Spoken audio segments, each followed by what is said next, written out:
सारी दुनिया मई महीने के दूसरे रविवार को मदर्स डे सेलिब्रेट करती है। ये तो सभी जानते हैं कि ये दिन खास तौर से सभी माताओं को समर्पित है। वैसे तो माताओं के प्रति प्यार और सम्मान हर पल ही मन में होता है, लेकिन इस एक दिन उसे जताकर माताओं को खास महसूस कराए जाने का चलन है। इस दिन माँ के प्रति कृतज्ञता व्यक्त कर उनके अथाह प्यार और स्नेह के लिए धन्यवाद दिया जाता है। जितना खास है ये दिन, उतनी ही रोचक है इस दिन को मनाने की शुरुआत भी। अलग अलग देशों में इस दिन को मनाने की अलग अलग कहानी है।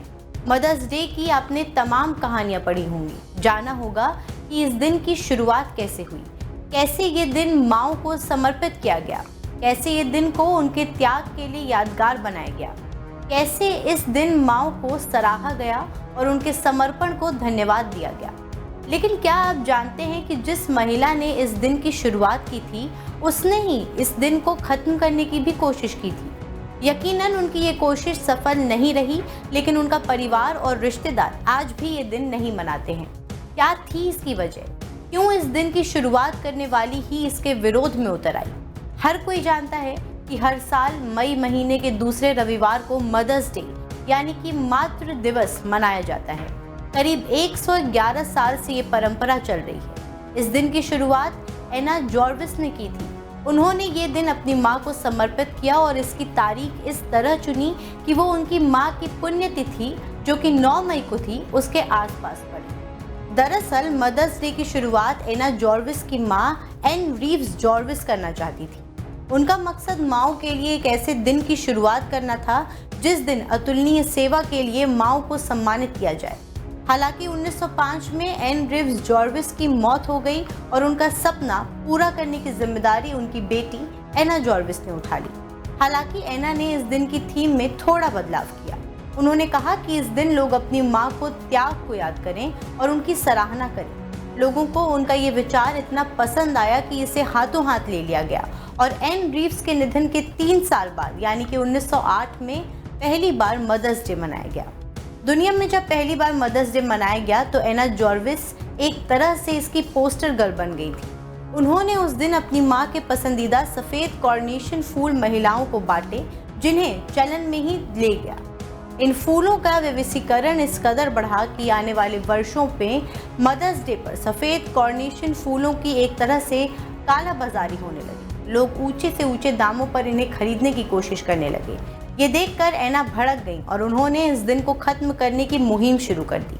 मदर्स डे पर सफ़ेद कॉर्नेशन फूलों की बिक्री के बाद टॉफ़ी, चॉकलेट और तमाम तरह के गिफ्ट भी चलन में आने लगे। ऐसे में एना ने लोगों को फटकारा भी। उन्होंने कहा कि लोगों ने अपने लालच के लिए बाजारीकरण करके इस दिन की अहमियत ही घटा दी। साल 1920 में तो उन्होंने लोगों से फूल ना खरीदने की अपील भी की। एना अपने आखिरी वक्त तक इस दिन को ख़त्म करने की मुहिम में लगी रही।